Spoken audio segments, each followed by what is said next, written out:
بسم اللہ الرحمن الرحیم۔ دنیا پھر لی، زندگی گزر گئی، قبر کنارے پہنچ گیا۔ ہر صفت کی امت میں شان دیکھی ہے، اخلاق کی کمی دیکھی ہے، بہت کمی دیکھی ہے۔ عرب و عجم فقیر ہیں، میرے نبی والے اخلاق کا چیپٹر کلوز ہو چکا۔ یہ اسلام کا سب سے مشکل چیپٹر ہے۔ میرے نبی نے کہا سب سے وزنی ان اثقل شیء یوضع فی المیزان حسن الاخلاق، سب سے وزنی چیز جو نامہ اعمال میں رکھی جائے گی وہ اخلاق ہے۔ لقمان علیہ السلام کا فرمان ہے کبھی چپ رہنے پہ نہیں پچھتایا، ہمیشہ زبان کے بول پہ پچھتایا۔ میرے بھائی بہنوں، اپنی زبان کا بول ہم ٹھیک کر لیں، کیوں کہ یہ جان پر وزن ڈالتے ہیں۔ ایک آدمی آئے گا، اس کا ترازو ایسے ہو رہا ہوگا، ایسے سٹیبل نہیں ہو رہا۔ جب یوں جائے گا تو اس کا دل نیچے، جب یوں آئے گا اس کا دل اوپر، تو یوں ہو رہا۔ اب وہ موت ہوتی تو مر جاتا، یہ ایسے ہو رہا، ایسے ہو رہا، ایسے ہو رہا، ایسے ہو رہا۔ ایک دم ایک بادل آئے گا اور اس کے سیدھے ہاتھ والے پلڑے میں بیٹھ کر اس کو ایسے کرتے ہیں تو اس کی جان میں جان آئے گی۔ تو وہ فرشتے سے پوچھے گا تولنے والے، بھائی یہ کیا چیز ہے؟ وہ بادل سے کہے گا یہ تیرے اخلاق ہیں جو آج تجھے بچا کے، یہ تیرے اخلاق ہیں۔ نماز نہیں کہا، روزہ نہیں، حج نہیں، زکوٰۃ نہیں، ذکر نہیں، تلاوت نہیں، کہ یہ تیرے اخلاق ہیں جو آج تجھے بچا کے۔ بھائیو، بازار میں جو چیز کم ہوتی ہے اس کا ریٹ زیادہ ہوتا ہے، جو زیادہ ہوتی ہے اس کا ریٹ کم ہوتا ہے۔ میرے نبی نے یہ جو ہمیں اخلاق کا سودا دیا ہے، یہ انسانی مارکیٹ میں ہے ہی کوئی نہیں۔ ہے ہی کوئی نہیں کا مطلب ہے بہت کم ہے۔ جو مرد عورت اسے لے لے گا بہت بڑی قیمت لگوا لے، بہت بڑی قیمت لگوا لے گا۔ تو میرے نبی نے کہا زبان قابو میں رکھنا۔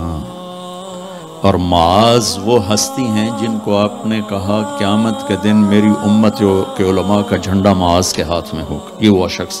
اور میں 4 سال پہلے جماعت میں اردن گیا، ان کی قبر پہ گیا تو خوشبو پھیلی ہوئی تھی۔ میں سمجھا چادروں کی خوشبو جو قبر پر پڑی تھی۔ تو ایک صاحب مجھ سے کہنے لگے یہ خوشبو آپ کو محسوس ہو رہی؟ وہ بھی وہیں کھڑے تھے مزار میں۔ کہا جی۔ کہا یہ چادروں سے آپ سمجھ رہے ہیں؟ میں کہا جی ہاں۔ کہا سونگو۔ میں نے چادروں کو سونگا، کوئی نہیں۔ اس نے کہا یہ قبر سے آ رہی، جب سے یہ بندہ یہاں سویا ہے یہ قبر سے آ رہی۔ 18 ہجری میں، 18 میں 1434 میں گیا، 1416 سال ہو چکے ہیں اور اس بندے کی قبر سے خوشبو آ رہی، اتنی بڑی ہستی۔ اور ان سے یوں کر کے سمجھایا کہ معاذ یہ زبان قابو میں رکھنا۔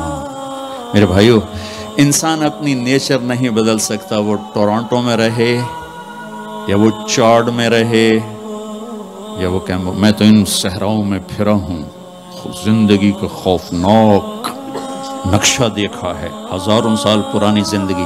انسان اپنی نیچر میں میٹھے بول کا محتاج ہے اور کڑوے بول کا زہر برداشت نہیں کر سکتا۔ سانپ کے زہر کا علاج موجود ہے، کڑوے بول کا علاج موجود کوئی نہیں ہے۔ تو ان سب مستورات سے اپنے آپ سے کہتا ہوں، وہ اپنی زبان کے بول کو میٹھا کر لیں، خاص طور پر رشتوں کے آگے، ماں باپ کے آگے، بیوی کے آگے، بیوی خاوند کے آگے، اولاد ماں باپ کے سامنے، ماں باپ اولاد کے سامنے۔ اپنی اولاد کو بھی عزت دو۔ میرے نبی نے کہا اکرموا اولادکم، اپنی اولاد کو عزت دو، وہ لوٹ کے تمہاری طرف آئے گی۔ بہت سے بچوں کی نافرمانی میں ماں باپ کو دخل ہے، شدت، زبردستی، سختی۔ میرے نبی اپنی بیٹی فاطمہ کو کیا عزت دیتے تھے؟ آپ تشریف فرما دو، بیٹھے ہو، بس فاطمہ کمرے میں گھر میں تشریف لاتی ہیں، میں باپ ہوں، میں بیٹھا ہوں، بیٹھا رہنا چاہیے، لیکن آپ یوں کھڑے ہوتے، فاطمہ داخل ہوئی، آپ کھڑے ہوتے، وہیں نہیں کھڑے ہوتے، آگے بڑھتے تھے اور یوں چومتے تھے، بوسہ لیتے تھے، پھر ہاتھ پکڑے آ کر ان کو چارپائی پہ بٹھاتے تھے، اس کے بعد خود بیٹھتے تھے۔ یہ میرے نبی نے اولاد کو عزت دے کے دیکھا۔ ہم تو اولاد کو اپنی ملکیت سمجھ کے رگڑا دے دیتے ہیں، وہ باغی ہو جاتے ہیں۔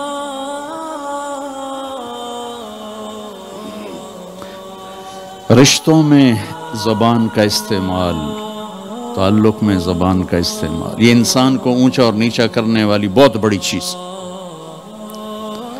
اس لیے جب کبھی غصہ ہو چپ ہو جاؤ، بولنا نہیں. غصے میں آدمی صرف نبی صحیح بول سکتا ہے، غصے میں صرف نبی صحیح بول سکتا ہے، باقی کسی میں یہ طاقت نہیں کہ غصے میں وہ صحیح بول سکے. لہذا چپ ہو جاؤ، گزرنے دو لہر کو، اس کے بعد جو کہنا چاہتے ہو کہو، ورنہ پتہ نہیں کیا ہو جائے گا.